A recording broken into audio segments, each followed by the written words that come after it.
The moment I hooked the PC up, I had the monitor wallpaper set to a white screen. There were black spots and smudges all around the corners of the screen.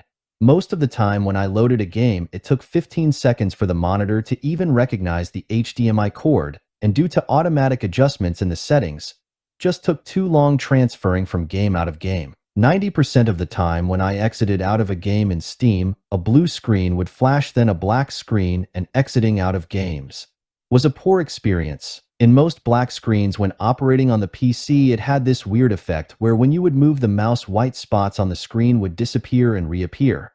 The monitor was slower than I expected.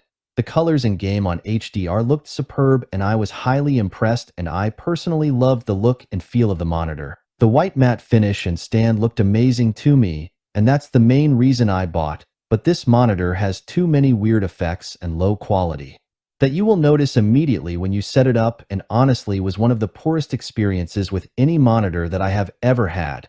My 7-year-old monitor had none of these issues, not even one time in that past 7 years I have been using. So this monitor definitely seems to be produced from beginners and not worth the price, and Sony needs to reimagine and take time to learn before producing another monitor. I only had the monitor for 2 days and returned it to Best Buy. When I use some recording devices, the screen would go super bright, and I have no idea why on the recording it looks like this. These are issues I have never had with any other monitor. Watch how long it takes to load the game. Also, a white screen would appear. The HDMI recognition would pop up on the right side of the screen, then switch, and this was a terrible experience trying to load most games. Watch this video and you will see.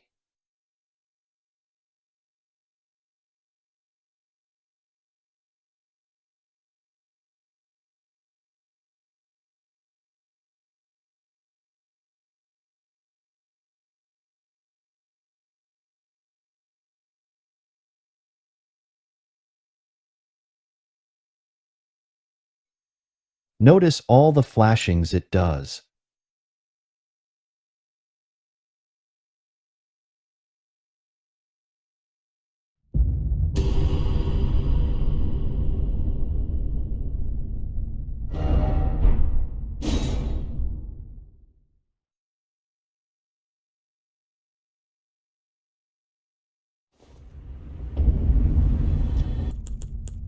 Watch how long it takes to exit the game. This doesn't show on the video I recorded, but a blue screen would flash, then a 3-second dark screen, then a waiting period, then finally it exited the game.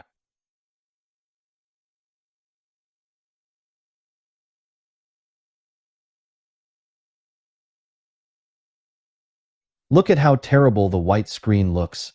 That's how it literally looked on the monitor. And when I recorded with my NVIDIA GeForce, there is a split in the videos that I cannot even explain, and you can clearly see it here. Look at how my recordings looked, and I've never had this issue before. Again, I am not acting like I am an expert, and I am sure there are things I could do to fix some things. But bottom line, this monitor had too many issues right out of the box.